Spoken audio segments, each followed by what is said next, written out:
एक बार की बात है। एक घने जंगल में एक छोटी सी चिड़िया अपने दो अंडों के साथ रहती थी। उसका नाम सोना था।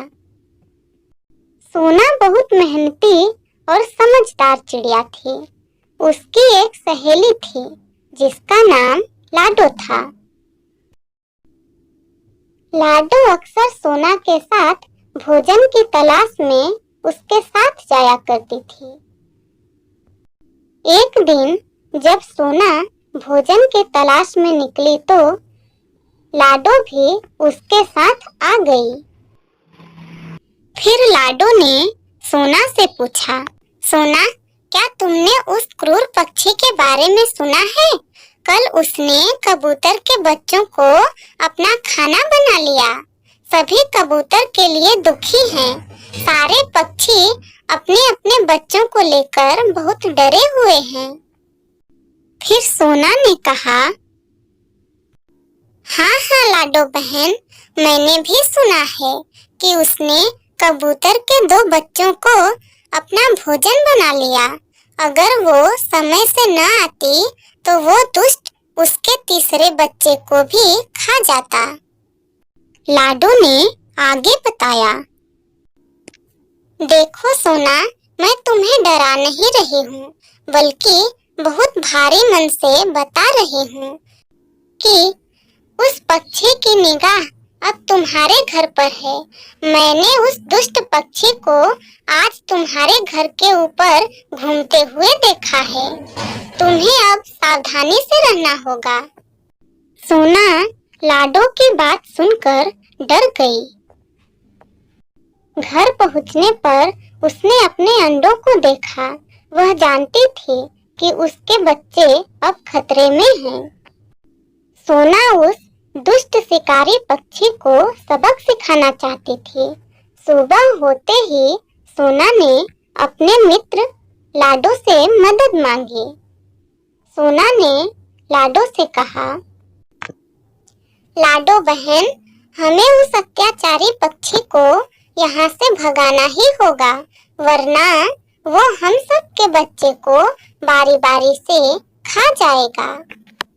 लाडो चिड़िया सोना की बात से सहमत थी, लेकिन उसने सोना से पूछा, पर हम उस दुष्ट पक्षी का सामना अकेले कैसे करेंगे?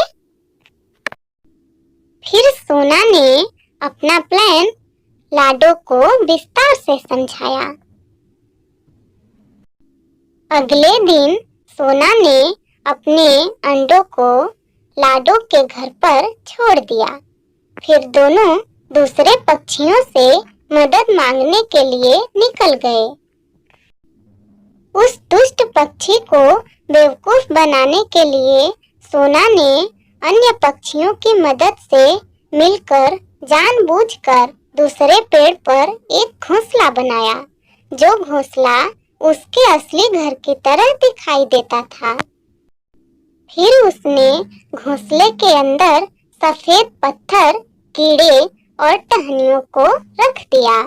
फिर उन्हें घास से ढक दिया। उसने घोंसले की बनावट इस प्रकार की मानो उसमें स्वयं के उसके अंडे रखे हों। सोना जानती थी कि उस पक्षी की तेज आंखें उसके घोंसले को जरूर देख लेंगी। फिर सभी पक्षी छुप गए। जब सूरज धीरे धीरे ढलने लगा, तब पक्षी सोना के घर के ऊपर चक्कर काटने लगा।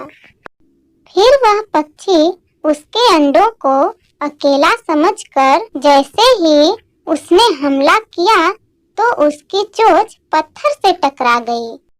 फिर उसने देखा कि घोंसले में पत्थर के सिवाय कुछ भी नहीं है। धोखा खाकर वह पक्षी जोर से चिल्लाया। तब तक सारे पक्षी वहां आ गए और उस पक्षी पर हमला कर दिया। सबने अपनी चोंच से मार मार कर उसे अधमरा कर दिया और दूर भगा दिया। इस तरह सोना की चालाक योजना काम कर गई। सब खुशी से चहकने लगे और गीत गाने लगे। सभी ने सोना से पूछा, सोना, तुम्हारे अंदर इतना साहस कैसे आया? तुमने अपने बच्चों के साथ साथ सबकी जान बचाई। सोना ने कहा, मुझे पता था कि बुद्धिमानी, तेज सोच और सबके साथ से बड़ी मुसीबत टल सकती है। बस इसी सोच से आज हम सबने मिलकर एक बड़ी मुसीबत का सामना किया और हम जीत भी गए। इस तरह ये सबके लिए एक यादगार घटना बनकर रह गई। इस कहानी से हमें यह सीख मिलती है कि हमें जल्दबाजी में कभी कोई निर्णय नहीं लेना चाहिए। हमें सूझबूझ और बुद्धिमानी के साथ मिलकर काम करना चाहिए।